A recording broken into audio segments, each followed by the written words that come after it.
Monopoly. This doesn't make sense to me. Dude, this game's stupid. What's the point of this?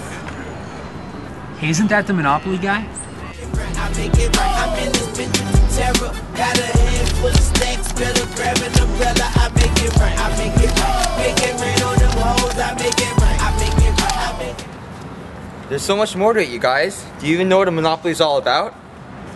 Duh. We learned that in economics class. A monopoly is the only seller of a good or service without any close substitutes. Wow, your economics teacher must be great. But to make sure you actually understand what monopolies are, let's travel back in time and see how monopolies first emerged in the US. Yeah!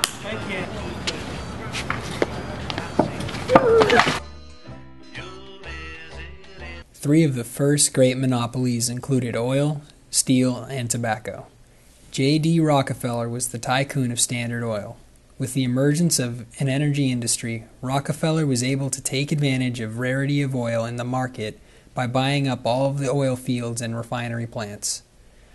The government realized the economic benefits of having one firm dominate the market by being able to produce reliable infrastructure at a low cost. Standard Oil was built off of vertical integration. That means that Standard Oil owned all technology necessary to produce oil from its raw material to finished product. Although Standard Oil's monopoly seemed effective, other companies manipulated their power and negatively affected the public. For example, in response to a public outcry for the government to regulate fixed pricing, the Sherman Antitrust Act was passed in 1890 to attempt to regulate these firms. Upon realizing the Sherman Antitrust Act did not completely get rid of fixed prices, the Clayton Antitrust Act was passed in 1914. This act increased the government's regulatory power as a means of dismantling monopolies that were not beneficial to the growth of industry. Wow, I wonder how monopolies are going to be used in the future. Well, guys, let me show you. Yeah!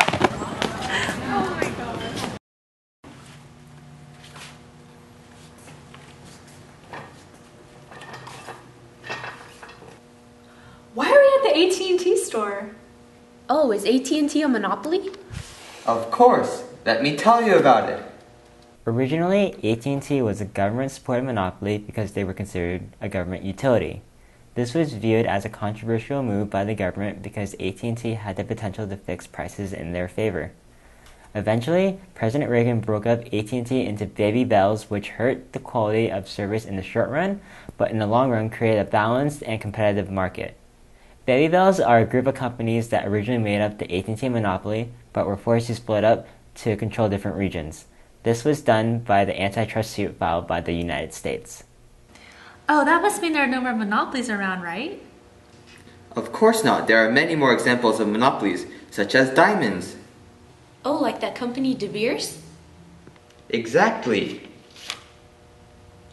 Back in the 1860s, diamonds were very rare. It wasn't until 10 years later, in 1870, that large deposits began to be found. Seeing this economic opportunity prompted mine owners to merge their companies and form De Beers Consolidated Mines. Fearing competition from the resale of diamonds, De Beers strove to create an image of the timelessness of their product by marketing the phrase, "A diamond is forever."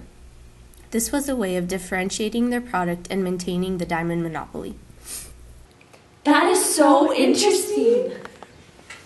Whatever. Can we please talk about something that we can all relate to? How about Microsoft?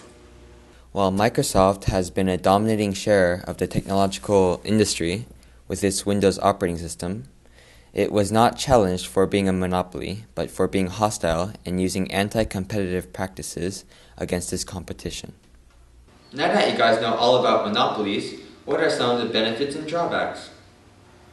Well, monopolists may still behave competitively if they operate in a market, where there's a threat entry if prices or profits become too high. For example, De Beers? That's right. But even in this type of market, there's less competition between firms. That's true also.